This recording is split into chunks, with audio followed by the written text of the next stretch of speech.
الحمد للہ وحدہ والصلاة والسلام علی من لا نبی بعد اما بعد۔ محترم بھائیوں اور بزرگوں، اللہ رب العزت نے قرآن پاک میں فرمایا فی بیوت اذن اللہ ان ترفع وَيُذْكَرَ فِيهَا اسْمُهُ يُسَبِّحُ لَهُ فِيهَا بِالْعَدُوِّ وَالْآصَالِ۔ وہ گروہ یعنی مسجدوں میں جن کے بلند کرنے اور جن میں اپنے نام کے ذکر کی اللہ نے اجازت دی ہے، ان میں صبح و شام اللہ کی تسبیح بیان کی جاتی ہے۔ علماء کرام فرماتے ہیں کہ ان گھروں کو بلند کرنے کا مطلب صرف عمارت کو اونچا کرنا نہیں، بلکہ ان کی ظاہری و باطنی پاکیزگی کو قائم رکھنا بھی ہے۔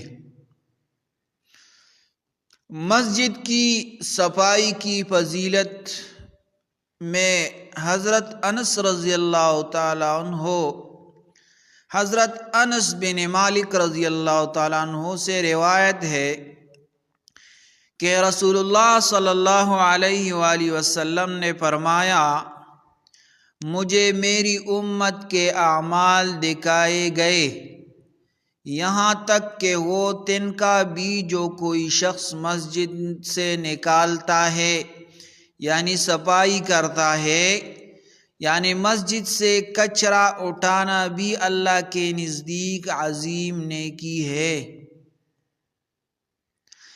صفائی کرنے والی عورت کا مقام کیا ہے؟ صحیح مسلم کی روایت ہے، ایک مرتبہ نبی کریم صلی اللہ علیہ وآلہ وسلم نے ایک کالی عورت یا ایک نوجوان کے بارے میں دریافت فرمایا جو مسجد کی صفائی کرتی تھی۔ صحابہ نے عرض کیا، یا رسول اللہ وہ فوت ہو گئی۔ آپ صلی اللہ علیہ وسلم نے فرمایا، کیا تم نے مجھے خبر نہ دی؟ پھر آپ صلی اللہ علیہ وآلہ وسلم اس کی قبر پر گئے اور اس کے لیے دعا کی۔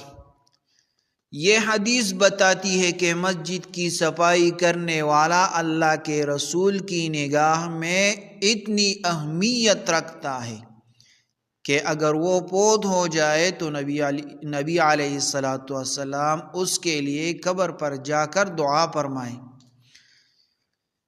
صفائی کا عملی پہلو کیا ہے؟ اسلام ہمیں نہ صرف وضو، غسل اور لباس کی صفائی سکھاتا ہے بلکہ مسجد کی پاکیزگی کا خاص اہتمام کرنے کا حکم بھی دیتا ہے۔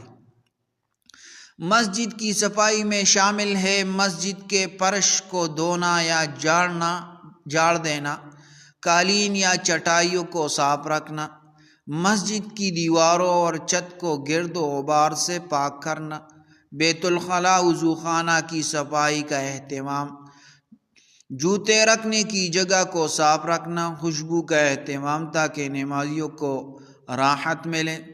صفائی اور خوشبو کے بارے میں حضرت عائشہ رضی اللہ تعالی عنہا فرماتی ہے کہ رسول اللہ صلی اللہ علیہ وسلم نے مسجد میں خوشبو لگانے کا حکم دیا۔ اس سے معلوم ہوا کہ صرف گندگی کو دور کرنا کافی نہیں بلکہ خوشبو سے مسجد کو معطر کرنا بھی سنت ہے۔ آج کے دور کو نوجوانوں کو ہم نصیحت کرتے ہیں، آج افسوس کے ساتھ کہنا پڑتا ہے کہ بہت سی مسجدیں، بہت سی مساجد کے وضو خانے گندے ہوتے ہیں، جوتے رکھنے کی جگہوں پر بدبو پھیلی ہوئی تھی، مسجد کے قالین گرد آلود ہوتے ہیں۔ یہ سب اس بات کی علامت ہے کہ ہم مسجد کے ادب و احترام سے غافل ہو گئے۔ مسجد میں گندگی ڈالنا سخت گناہ ہے۔ جو لوگ گٹکا، پان یا سگریٹ پی کر مسجد کے در و دیوار پر تھوکتے ہیں، وہ اللہ کے غضب اور دعوت دیتے ہیں، وہ اللہ تعالیٰ کے غضب کو دعوت دیتے ہیں۔ ہمیں ایسے اعمال سے بچنا چاہیے اور دوسروں کو بھی بچانے کی کوشش کرنی چاہیے۔ میرے کلام کا خلاصہ یہ ہوا کہ مسجد اللہ کا گھر ہے، اس کو پاک صاف رکھنا ہر مسلمان کی ذمہ داری ہے۔ مسجد سے کچرا اٹھانا بھی اللہ کے ہاں نیکی اور ثواب ہے۔ صفائی کرنے والا شخص نبی علیہ السلام کی دعا کا مستحق بنتا ہے۔ خوشبو سے مسجد کو معطر کرنا سنت ہے۔ ہمیں اپنی مساجد کو دنیاوی میل کوچیل سے پاک اور ایمان و اخلاص سے روشن رکھنا چاہیے۔ میرے محترم بھائیو، یہ بیان آپ اس بیان پر آپ عمل کریں اور اپنے مسجدوں کو صاف ستھرا رکھیں اور دوسروں کو بھی یہ پیغام پہنچائے کہ اپنے مسجدوں کا خیال رکھیں اور اپنے مسجدوں کی صفائی کرے۔